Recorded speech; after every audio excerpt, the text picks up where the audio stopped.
الحمد للہ رب العالمین والصلاة والسلام علی اشرف الانبیاء والمرسلین اما بعد فاعوذ باللہ من الشیطان الرجیم بسم اللہ الرحمن الرحیم یا ایہا الذین آمنوا ان تتقوا اللہ یجعل لکم فرقانا ویکفر عنکم سیئاتکم وَيَغْفِرْ لَكُمْ وَاللَّهُ ذُو الْفَضْلِ الْعَظِيمِ صدق اللہ العظیم اللہم صلی علی سیدنا مولانا محمد معدن الجود والکرم وعالہ واصحابہ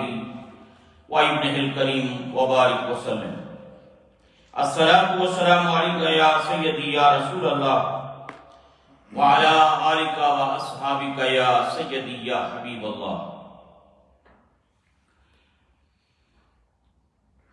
حضرات، اللہ رب العزت کی توفیق اور اس کی عنایت سے جمعۃ المبارک کے اس بابرکت دن ہم اپنے خالق و مالک کی بارگاہ میں حاضر ہیں۔ دعا کیجیے اللہ رب العزت اپنے فضل و کرم سے اس حاضری کو قبول فرمائے۔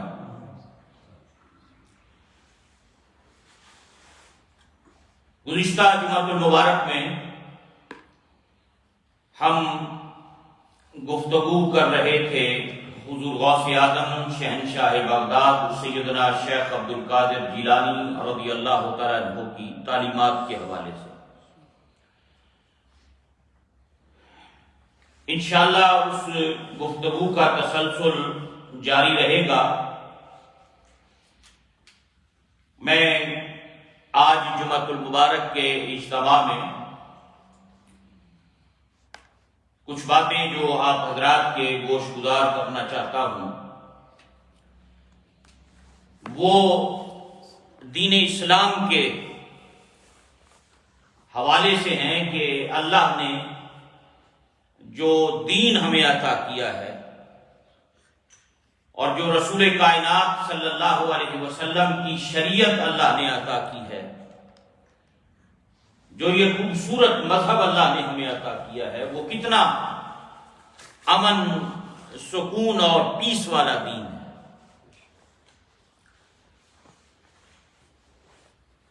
اور چونکہ گزشتہ دنوں پاکستان میں جو واقعہ پیش آیا سیالکوٹ کی سرزمین پر، اس میں ایک غیر مسلم کو زندہ جلایا گیا، قتل کیا گیا بے دردی کے ساتھ، اور اس سے پوری دنیا کے اندر اسلام کی ایک بدنامی کا سبب بھی بنا اور اسلام پر لوگوں نے انگلیاں بھی اٹھائیں، اور اسلام کے حوالے سے جو اس دشمنان اسلام ہوتے ہیں وہ ایسے مواقع سے پھر فائدہ اٹھاتے ہیں اور وہ پھر انگلیاں اٹھاتے ہیں، اور کچھ ہمارے بھی جو دین بیزار طبقات اس وقت میڈیا کی رونق بنے ہوتے ہیں وہ بھی اس سے فائدہ اٹھا کر کوشش کرتے ہیں کہ جو دیندار طبقہ ہے یا دین سے محبت کرنے والے لوگ ہیں وہ بھی کوئی موقع ہاتھ سے جانے نہیں دیتے، اور ایسے عوامل اور ایسے واقعات کے پیچھے بعض اوقات بڑی گہری سازشیں بھی ہوتی ہیں، دشمن بھی کام کر رہے ہوتے ہیں، دشمنوں کی ایجنسیز بھی کام کر رہی ہوتی ہیں، مختلف لوگ پیچھے ہوتے ہیں، لیکن الحمدللہ جو ہمارا مذہب ہے، جو ہمارا دین ہے، اور جس دین کے ماننے والے مسلم کہلاتے ہیں، یہ ایسا خوبصورت دین ہے، اور اس دین کے اندر قطعاً یہ گنجائش نہیں ہے کہ کسی کو بغیر کسی وجہ کے بلا وجہ کسی شخص کا قتل کر دیا جائے۔ ہمارا دین، ہمارا مذہب اور اسلام اس بات کی قطعاً اجازت نہیں دیتا ہے۔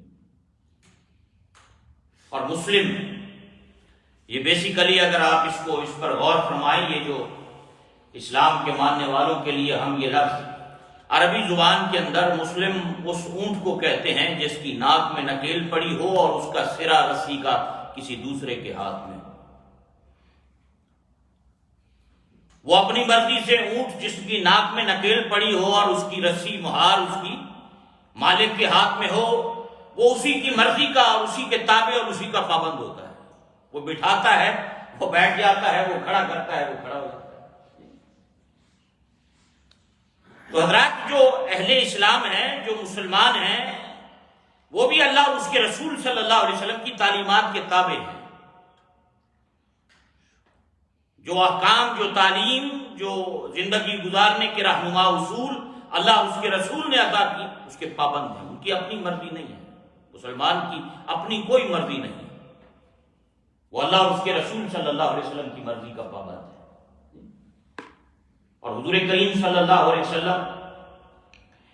کی سیرت مبارکہ اگر ہم پڑھ کر دیکھیں، اور آپ کی کتنی مبارک احادیث ہیں، اور کیا خوبصورت یہ دین ہے۔ دیکھیں نا کہ جب دو مسلمان ہی آپس میں ملتے ہیں تو سب سے پہلا کلام جو ایک دوسرے کے لیے کرتا ہے وہ کہتا ہے السلام علیکم، تم پر سلامتی ہو، پیس بی اپون یو، تم پر سلامتی ہو۔ اور میں سادے لفظوں کے اندر اگر اس بات کو آپ کی خدمت میں عرض کروں تو اس کا معنی یہ بنتا ہے کہ مجھ سے گھبرانے کی ضرورت نہیں، تجھے مجھ سے کوئی خطرہ نہیں، میں پہلے لمحے ہی تجھے اپنی طرف سے رحمت کا، سلامتی کا پیغام دے رہا، السلام علیکم ورحمۃ اللہ وبرکاتہ، تجھ پر سلامتی ہو، تجھ پہ رحمت ہو، مجھ سے ڈرنے کی ضرورت نہیں، مجھ سے کوئی نقصان نہیں پہنچے گا تجھے، یہ معنی ہے سلام کا۔ کتنا خوبصورت یہ دین ہے جو اللہ نے عطا کیا ہے۔ حضرات حضور کریم صلی اللہ علیہ وسلم کی بارگاہ میں صحابہ کہتے ہیں، حضرت غالباً ابو موسیٰ اشعری ہیں رضی اللہ تعالی عنہ، آپ فرماتے ہیں کہ نبی کریم صلی اللہ علیہ وسلم سے سوال پوچھا گیا، آپ کی بارگاہ میں کسی نے پوچھا ای الاسلام افضل یا رسول اللہ صلی اللہ علیہ وسلم، حضور کس کا اسلام اچھا؟ آج لوگ یہ بھی بات کئی مرتبہ وہ جی کہ پیچھے چلیے، اے بھی اسلام کی گل کر دینے، اے بھی اسلام کی گل کر دینے، وہ بھی اسلام کی گل کر دینے، یہ فلاں بھی اسلام کی بات کرتا ہے، یہ بھی اسلام کی بات، سارے نام تو اسلام کا ہی لے رہے ہیں، کس کو فالو کریں، کس کے پیچھے چلیں؟ بھائی جہاں جائیں وہ سب اسلام کی بات ہی کرتے ہیں، سب اللہ رسول کی بات کرتے ہیں، کس کے پیچھے چلیں، کس کا اسلام اچھا؟ تو نبی پاک صلی اللہ علیہ وسلم نے اس موقع پر ارشاد فرمایا قال من سلم المسلمون من لسانہ ویدہ، فرمایا اسلام اس کا اچھا جس کے ہاتھ سے بھی دوسرے محفوظ ہیں، جس کی زبان سے بھی دوسرے محفوظ ہیں۔ اسلام اس کا اچھا جس کے ہاتھ سے بھی دوسرے محفوظ، جس کی زبان سے بھی دوسرے محفوظ۔ کس کا اسلام اچھا یا رسول اللہ صلی اللہ علیہ وسلم؟ حضور کریم علیہ السلام نے ضابطہ بیان فرمایا کہ آقا کریم علیہ السلام نے من سلم المسلمون من لسانہ ویدہ، اسلام اس کا اچھا جس کے ہاتھوں سے بھی دوسرے محفوظ، جس کی زبان سے بھی دوسرے محفوظ۔ اور پھر حضرات اسلام میں اور اسلام کی تعلیمات میں جو انسانی جان ہے نا، جو حرمت ہے خون کی، اس کی بڑی اہمیت ہے، اس کی بڑی ویلیو ہے، اس کی بڑی قیمت ہے۔ قرآن حکیم کے دو مختلف مقامات ہیں، میں آپ حضرات کی خدمت میں اس حوالے سے جو ہے وہ عرض کرنا چاہتا ہوں، جو قرآن حکیم نے ایک تو مومن کے حوالے سے اور ایک مطلقاً قرآن حکیم نے بیان فرمایا اللہ رب العزت نے اپنے پاک کلام کے اندر، اللہ اکبر، سورہ نساء کے اندر۔ یہ جو انسانی جان ہے اس کے بارے میں شریعت یہ کہتی ہے کہ اگر جان جانے کا خدشہ ہو اور اضطرار کی حالت ہو، اضطرار کی کیفیت ہو اور کوئی حرام چیز کھا کر جان بچ سکتی ہو تو جان بچانی چاہیے۔ اضطرار کی حالت میں، ایسے وقت میں کہ جان پہ بنی آئی ہے، جان جانے والی ہے، اور کوئی ایسی شے نہیں، کوئی حرام چیز ہے جس کو کھا کر جان بچ سکتی ہے، تو حکم یہ ہے کہ جان بچاؤ۔ اضطرار کی حالت میں شریعت اس بات کی اجازت دیتی ہے، اللہ اکبر۔ اور پھر یہ قرآن حکیم نے اور جا بجا اللہ نے اور اللہ کے محبوب کریم علیہ السلام کی تعلیمات کے اندر یہ ساری باتیں ہمارے سامنے آتی ہیں، اس کی بڑی اہمیت ہے، بڑی انسانی جان کی ویلیو ہے۔ شریعت اور اسلام اس بات کی اجازت نہیں دیتا کہ جہاں مرضی کوئی کسی کو اٹھا کے قتل کر دے، بلا وجہ کسی کو مار دے۔ یہ آیت کریمہ سورہ نساء کی ہے جس میں اللہ نے مومنوں کے بارے میں ارشاد فرمایا، پہلے فرمایا وَمَن يَقْتُلْ مؤمنا متعمدا فجزاؤه جہنم خالدا فیہا، فرمایا جو شخص کسی مومن کو جان بوجھ کر قتل کرے، مومن کی بات ہو رہی، اہل ایمان کی بات اللہ نے فرمایا، ومن یقتل مؤمنا متعمدا فجزاؤه جہنم، جو شخص قتل کرے کسی مومن کو جان بوجھ کر تو اس کی سزا جہنم ہے، اس کی سزا جہنم ہے۔ اور آگے فرمایا خالدا فیہا، اور وہ اس میں ہمیشہ رہے گا۔ کسی مومن کو جان بوجھ کر بغیر کسی وجہ کے قتل کرنے والے کی سزا جہنم، اور وہ اس جہنم میں ہمیشہ رہے گا۔ کتنی بڑی سزا ہے جو کسی اہل ایمان میں سے کسی بندہ مومن کو جان بوجھ کر قتل کر دے۔ خالدا فیہا وغضب اللہ علیہ، اور اللہ اس پر غضبناک ہوگا جس نے بغیر کسی وجہ کے کسی مومن کو قتل کیا۔ اللہ وَلَعْنَهُ وَأَعَدَّ لَهُ عَذَابًا عَظِيمًا، اور اس پر اللہ کی لعنت ہوگی اور اس کے لیے رب نے عذاب عظیم تیار کر رکھا ہے۔ یہ کس کی بات ہے؟ یہ بندہ مومن کی بات ہے،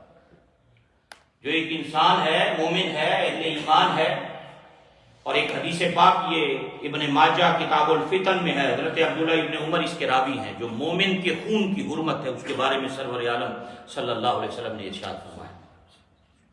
حضرت عبداللہ ابن عمر سے مروی ہے، وہ فرماتے ہیں کہ میں نبی پاک علیہ السلام کو میں نے طواف کعبہ کرتے ہوئے دیکھا، حضور طواف کر رہے تھے کعبے کا، اور آپ طواف کرتے ہوئے میں نے سرکار کو یہ فرماتے ہوئے سنا۔ حضور کعبے سے مخاطب تھے، بیت اللہ کی طرف تک رہے تھے، حضور طواف فرما رہے تھے، اور کعبے کو دیکھ کر سرکار نے فرمایا تو کتنا عمدہ ہے کعبہ، تو کتنا عمدہ ہے، تیری خوشبو کتنی پیاری ہے، اللہ کے گھر کعبہ تو کتنا عمدہ ہے، تیری خوشبو کتنی پیاری ہے، تیری خوشبو، اور تو کتنا عظیم المرتبت ہے، اور تیری حرمت کتنی زیادہ ہے۔ یہ حضور نے کعبہ کو ارشاد فرمایا، تو کتنا عظمتوں والا ہے، تیری خوشبو کتنی پیاری ہے، تیری حرمت کتنی ہے، کتنا عظیم المرتبت ہے۔ اور پھر فرمایا قسم ہے اس ذات کی جس کے قبضہ قدرت میں مجھ محمد کی جان ہے صلی اللہ علیہ وسلم۔ فرمایا قسم ہے اس ذات کی جس کے قبضہ قدرت میں میری جان ہے۔ نبی پاک علیہ السلام نے فرمایا کہ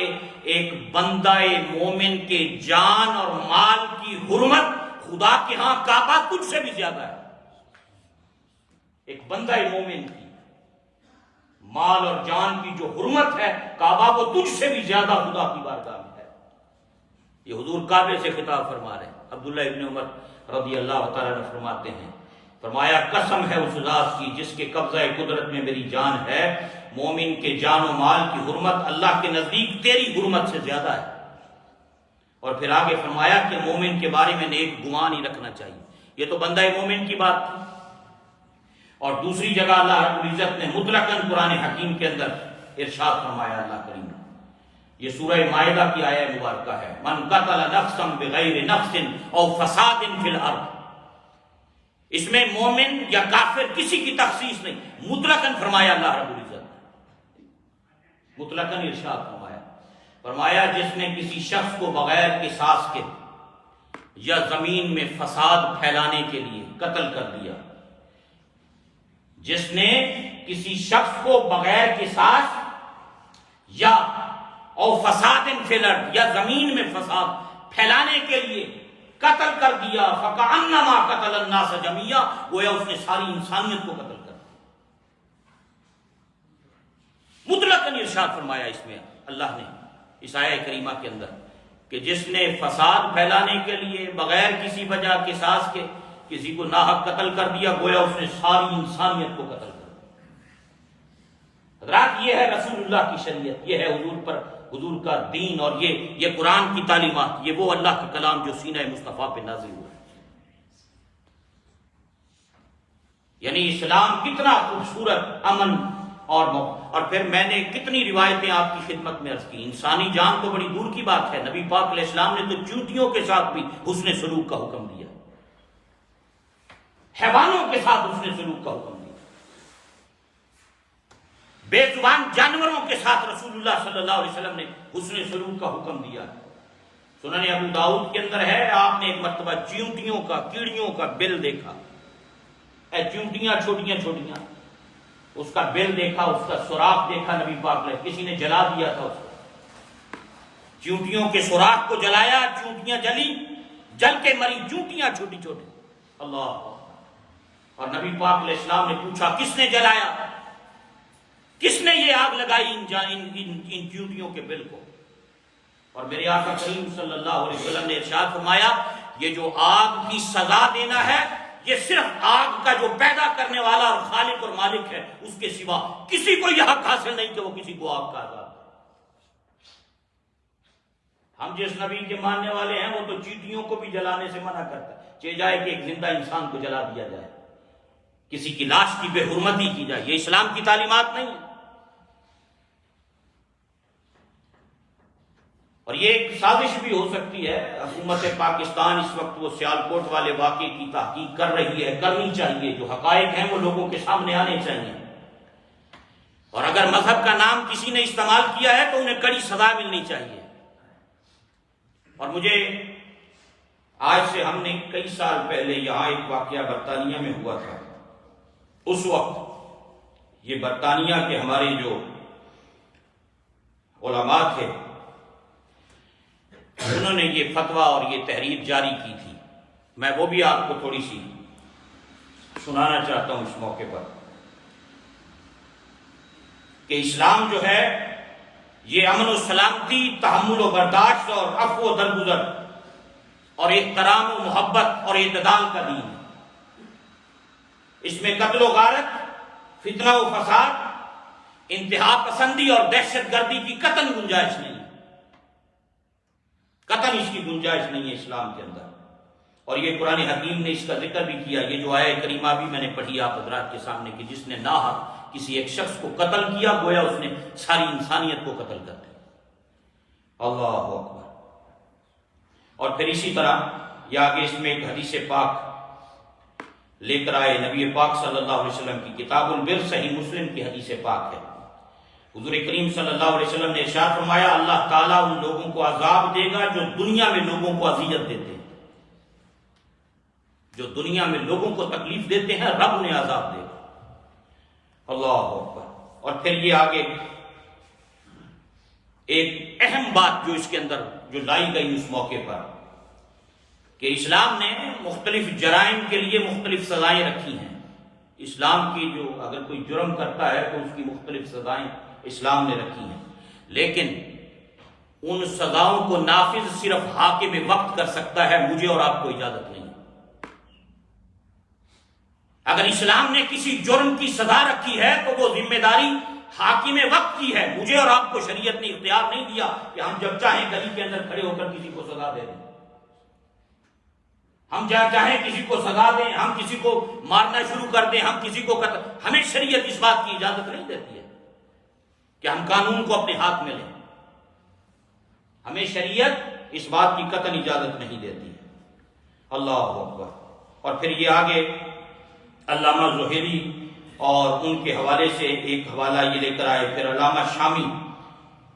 جو فقہا کے اندر ایک بڑا مقام علامہ ابن عابدین شامی رحمۃ اللہ علیہ کا ہے، انہوں نے رد المختار میں انہوں نے یہ بات لکھی ہے، وہ فرماتے ہیں کہ شرعی سزائیں دینے کے لیے حاکم وقت کا ہونا شرط ہے، کہ اگر کسی کو شرعی سزا دی جائے گی تو اس کے لیے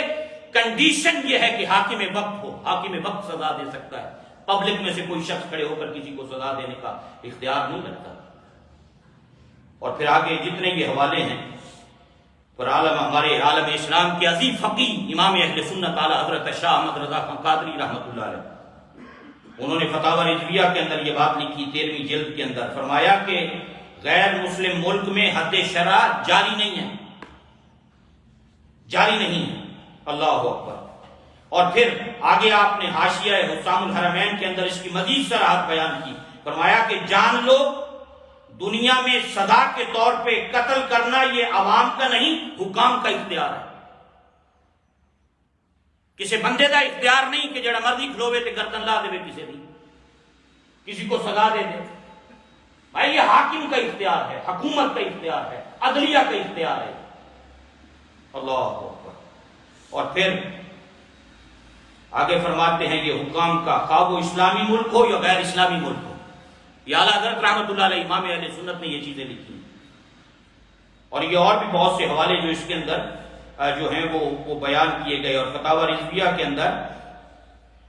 اس میں اعلیٰ حضرت رحمۃ اللہ علیہ ایک جگہ آپ نے یہ بات بھی لکھی، فرمایا وہ مباح صورتیں جو قانونی طور پہ جرم ہوں ان میں ملوث ہونا اور اپنی ذات کو اذیت اور ذلت کے لیے پیش کرنا ہے اور وہ ناجائز ہے، لہذا اس قسم کی صورتوں سے بچنا واجب ہے۔ یعنی یہ ہمارے علماء نے، اور یہ الحمدللہ جس وقت یہ تحریر یہ لکھی گئی اور اس تحریر کے اوپر تقریباً کوئی 100 کے قریب علماء کرام نے اس تحریر پہ سائن کیے، یہ جو فتویٰ اس سے چند سال پہلے یہاں برطانیہ سے برٹش مسلم فورم کی جانب سے جاری ہوا تھا، اور یہ بھی اللہ کا شکر ہے یہ جو فتویٰ اس وقت جاری ہوا تھا اسی کمرے میں بیٹھ کے لکھا گیا تھا، اور یہ ہماری تحریک تھی ساری، یہاں اسی مسجد میں تیار ہوا، پورے برطانیہ کے علماء اسی چھوٹے سے کمرے میں موجود تھے اس دن، پیرزادہ امداد حسین صاحب اور بڑے بڑے ہمارے سارے اکابرین، اور یہ تحریر آج یہ ہندوستان میں بھی شیئر ہوئی، کل پاکستان کے حلقوں میں بھی یہ شیئر ہوئی۔ علماء کو رہنمائی کرنی چاہیے نا امت کی کہ یہ جو سزائیں دینے والا معاملہ ہے، چاہے اسلامی ملک ہو چاہے غیر اسلامی ملک ہو، یہ اختیار حاکم کے پاس ہے، کسی عام فرد کو قانون ہاتھ میں لے کر کسی کو قتل کرنے کی اجازت شریعت نہیں دیتی۔ یہ ہمارے فقہاء نے اور ہمارے ائمہ نے یہ چیزیں تفصیل کے ساتھ ہمیشہ بیان کی۔ اور حضرات چاہے یہ اس ملک میں ہم رہتے ہیں اور کہیں آپ اور ہوتے ہیں، جہاں بھی بندہ ہو اس ملک کے قوانین کی پابندی کرنا لازم ہوتی ہے کہ انسان اس ملک کی قوانین کی پابندی کرے۔ یہ جو انسانی جان اور یہ چیزیں ہیں یہ اس کی بڑی حرمت ہے، اور بعض اوقات ان واقعات سے اتنا نقصان ہوتا ہے اسلام کا اور شریعت کا، اور پھر پوری دنیا کے اندر مسلمانوں کے لیے بدنامی کا سبب یہ چیزیں بنتی ہیں۔ تو یہ واقعہ گزشتہ دنوں سیالکوٹ کی دھرتی پہ پیش آیا، اسلام قطعاً ایسے واقعات کی اجازت نہیں دیتا ہے۔ حکومت پاکستان کو اس کی تحقیق کرنی چاہیے، حقائق لوگوں کے سامنے لانے چاہیے، اور جس نے زیادتی کی ہے اس کو سزا ملنی چاہیے۔ ہمارے نبی تو وہ ہیں جو فتح مکہ کے موقع پر جب فاتحانہ انداز میں مکہ میں داخل ہو رہے تھے نا، تو راستے میں ایک کتیا کو دیکھا جو اپنے بچوں کو لے کر سہمی ہوئی بیٹھی تھی، چھوٹے چھوٹے کتیا کے بچے اس کے ساتھ، اور وہ ڈری ہوئی بیٹھی تھی، مسلمانوں کا لشکر 10,000 کا گزر رہا تھا۔ رسول کائنات نے جب اس جانور کو، کتیا کو سہمے اور ڈرا ہوا دیکھا تو حضرت جمیل بن سراقہ رضی اللہ عنہ کو بلایا، فرمایا اس کے پاس کھڑے ہو جاؤ، جب تک مسلمانوں کا لشکر گزر نہ جائے اس کی حفاظت کرو، کہیں کوئی مسلمان لشکر میں سے کوئی شخص اس کتیا کو کہیں ڈرائے نہ، اسے خوف زدہ نہ کرے۔ یعنی آپ اندازہ فرمائیں کہ ہم جس نبی کے ماننے والے ہیں ان کی تعلیم کیا ہے۔ ہمارے نبی نے تو جنگ میں بھی، میدان جنگ میں بھی جب صحابہ جاتے تھے، اور جتنی جنگیں ہیں وہ ڈیفنس میں ہوئی، آپ ان کی ہسٹری اور تاریخ پڑھ کر دیکھ، پھر بھی حکم ہوتا خبردار کسی عورت پہ ہاتھ نہ اٹھانا، کسی بچے کو قتل نہ کرنا، کسی خاتون کو قتل نہ کرنا، کسی مریض کو قتل نہ کرنا، خود کسی پہ حملہ نہ کرنا، تا وقت کہ تم پر کوئی حملہ کرے تم اس کے جواب میں حملہ کرو۔ مکہ فتح ہوا، اعلان کیا نا جب جو گھر کا دروازہ بند کر لے امان، جو ہتھیار پھینک دے امان، جو کعبہ میں آ جائے امان، جو ابو سفیان کے گھر چلا جائے امان۔ یہ وہی مکہ والے تھے جنہوں نے کوڑا ڈالا، کانٹے بچھائے، تکلیفیں دی، حالت نماز میں اوجڑیاں رکھی پشت پر، لیکن آج یہ سامنے، اور امام الانبیاء علیہ السلام نے لائن میں کھڑے کیے ہوئے، سب دشمنوں نے اسلام سامنے کھڑے تھے۔ پوچھا پتہ ہے آج میں تمہارے ساتھ کیا سلوک کروں گا، جانتے ہو؟ اور کہا جی دیکھیں یہ ہے کردار، یہ ہے بیہیویئر اور کیریکٹر اور اخلاق۔ دشمن تھے، سب جان کے دشمن تھے جنہوں نے ہجرت پہ مجبور کیا، لیکن بالآخر زبان پہ جو جملہ نکلا انہوں نے کہا سانو پتہ ہے تسی کریم ہو اور کریمہ والا سلوک کرو گے، آپ کریم ہیں، کریموں والا سلوک کریں گے۔ یہ وہ ہیں جو قتل کے در پہ تھے، جنہوں نے کوئی موقع ہاتھ سے جانے نہیں دیا، اور وہ لائن میں کھڑے ہیں، نبی پاک علیہ السلام نے فرمایا لا تثریب علیکم اليوم، آج وہی جواب دیتا ہوں جو یوسف علیہ السلام نے اپنے بھائیوں کو دربار میں دیا، جاؤ میں نے تم سب کو معاف کر دیا۔ حضرات، ہمارے نبی صلی اللہ علیہ وسلم جانوروں، چیونٹیوں، پرندوں، کیڑوں مکوڑوں، جنگل کے جانوروں، ان کے ساتھ، چڑیا کے ساتھ، کسی شخص نے چڑیا کے گھونسلے میں سے بچے اٹھا لیے، اب وہ ماں اوپر ایسے ایسے پھر رہی ہے، وہ بچے لے لے کے جا رہے ہیں اور ساتھ ساتھ چڑیا اوپر ایسے۔ نبی پاک علیہ السلام کی نے فرمایا کون ہے جس نے اس چڑیا کو تکلیف دی؟ خبردار، اسی وقت جا کر اس کے بچے واپس اسی گھونسلے میں رکھ کر آؤ جہاں سے اٹھا کر لایا۔ اور حضرات، امام الانبیاء علیہ السلام نے آپ کی بے شمار مبارک احادیث ہیں میرے آقا کریم صلی اللہ علیہ وسلم کی، جس میں سید عالم صلی اللہ علیہ وسلم نے ان چیزوں کے بارے میں، اور ایک اور حدیث پاک سنن ابن ماجہ کی میں، جس میں نبی پاک علیہ السلام نے ارشاد فرمایا جس نے چند کلمات کے ذریعے بھی، گلاں دے ذریعے، جس نے چند کلمات کے ذریعے، گفتگو کے ذریعے، تھوڑی سی باتوں کے ذریعے بھی کسی مومن کے قتل میں کسی کی مدد کی، تو وہ اللہ سے اس حال میں ملے گا کہ قیامت کے دن اس کی پیشانی پہ لکھا ہوا ہوگا کہ یہ شخص اللہ کی رحمت سے مایوس ہے، رحمت الہی سے مایوس شخص ہے، اس کی پیشانی پہ لکھا ہوا ہوگا۔ اور پھر اسلام جہاں اہل ایمان کی بات کرتا ہے، مسلمانوں کی بات کرتا ہے، وہاں ذمیوں کی بات بھی کرتا ہے نا۔ یہ جو غیر مسلم کسی مسلمان کنٹری میں رہتے ہیں، کبھی آپ وہ حدیث پڑھ کر دیکھیں کہ اس میں امام الانبیاء علیہ السلام کی تعلیمات کیا ہے۔ جس نے ناحق کسی کو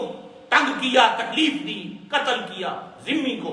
غیر مسلم کو، جو مسلمانوں کے امان میں رہنے والے لوگ تھے، کسی پہ زیادتی کی، ظلم کی، سرکار ایک حدیث پاک کا موقع فرمایا میں قیامت کے دن اللہ کی بارگاہ میں اس کا مقدمہ لڑوں گا،